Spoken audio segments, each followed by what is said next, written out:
What's up, everyone? I'm Jaren, and today we are talking about Sonic the Hedgehog 2. The movie is once again directed by Jeff Fowler and starring Jim Carrey, James Marsden, Tika Sumpter, as well as the voice talents of Ben Schwartz, Colleen O'Shaughnessy, and Idris Elba. This time around, the maniacal Dr. Robotnik is back once again to conquer Earth along with his new ally Knuckles, and the only ones who stand in their way are Sonic and his new best friend Tails. Going back to the process of the first live-action Sonic the Hedgehog movie, I can't believe that the studio took a good look of what the audiences were saying, a good look at what their final product was going to be, and was like, damn, that's garbage. Let's take some time off, postpone the movie, and redesign Sonic the way he was meant to. And months later down the line, wow, he looked exactly what he would look like for the video game, but live-actioned up, like perfect. And then it was all going to come down to how the audiences were going to receive this movie, because not many video games have a lot of good reputation and a lot of great execution from its original source material on a feature film. But with the introduction of Sonic and the simple story of the power of friendship, what more could you ask for something that caters to the fans and for kids? And that, what I thought, was a great movie.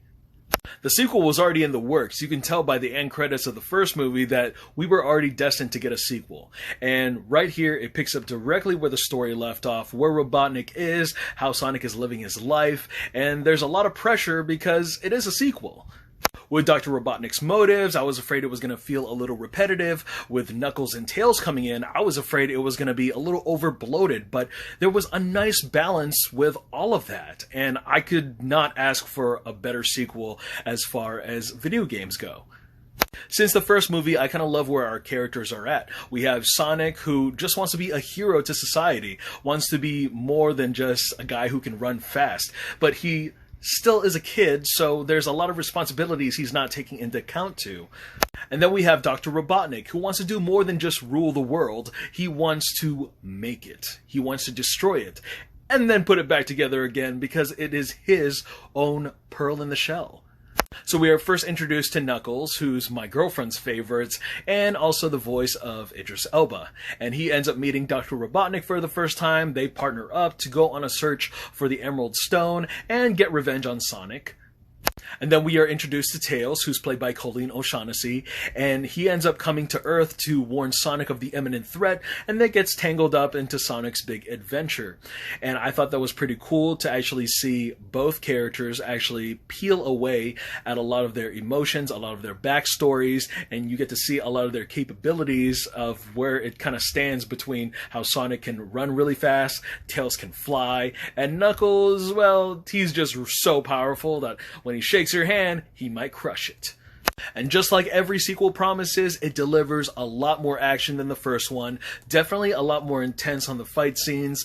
But it's fun, it's exciting, it's definitely for the kids, because I know there is some humor that might cringe some adult viewers. And I did read a review that a lot of the criticism for this movie was that there was a lot focused more on the CGI characters. I was like, this is a Sonic movie. I'm pretty sure that's what the audience wants. I mean, let's face it, Jim Carrey stole the show in the very first movie. I think it was more than fair that this was more of Sonic's movie. It is his story, it's his adventure, just take it for the ride. James Marsden and Tika Sumpter definitely take a step down in this movie, but if I'm going to be honest, I think it was for the better good, because if I had to see another situation where Robotnik had to take our human characters and hold them for kidnapping ransom until Sonic can make his move, then it would be just rinse and repeat all over again. And I thought it was pretty nice, the fact that they got to go on vacation or a wedding to the Four Seasons Oahu, which was a nice shout out to my company that I work for. And it was pretty cool to see a little bit more of a setting where our characters got to kind of enjoy themselves until it is like the right time of the story for them to get mixed up in. Granted, there is a sub-arc that happens at the Oahu resort with our human characters that took a little bit of a longer break between the tension, between the main story of our main characters, and I felt like they needed it just to have more laughs, more of something for our human characters to do, but it didn't really add on to anything. It didn't really make the movie a lot better. It was fine. It was not necessarily much of a problem. It was just more of a nitpick.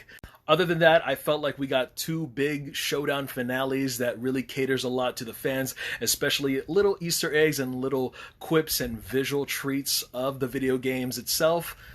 And with the post-credits footage, which you have to stick around for, definitely sets up a Sonic the Hedgehog 3, which I am more than excited to see where they're going to take this.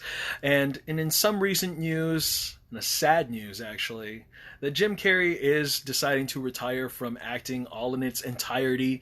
He's not planning to do any more projects, not planning to revisit anything. So what does that mean for Mr. Robotnik? Are we not going to see him anymore? Are we going to replace him? But if I'm being perfectly honest here, I think instead of replacing the Robotnik character, we should just make Agent Stone more of our main antagonist. We've built him up already. I think he has the potential to be more of our main front focus antagonist. I just don't want Sonic the Hedgehog to go through a treatment like Warner Brothers did with Johnny Depp and the whole Fantastic Beasts situation, where we've established a common ground of two movies with this particular character, stole the show and their performances, and having to reestablish with somebody else going forth with the sequels. And I do want them to go forward with the sequels because there's just so much more things that they could do with this universe. And like I said in my first Sonic the Hedgehog movie review, I do think that this is one of the better video game adaptations for the big screen, and I think it might pave way to what we could see with other movie adaptations for various video games of our childhood. And, you know, like many properties between Sega and Nintendo, the possibilities are endless, and I think it paves for a brighter future. Overall, if you like the first one, you're definitely going to like the second one, and I absolutely recommend seeing it on the bigger screen as you can. I'm Jaren. Thank you guys again so much for watching. Look forward to more reviews, and I will see you guys at the movies. Take care.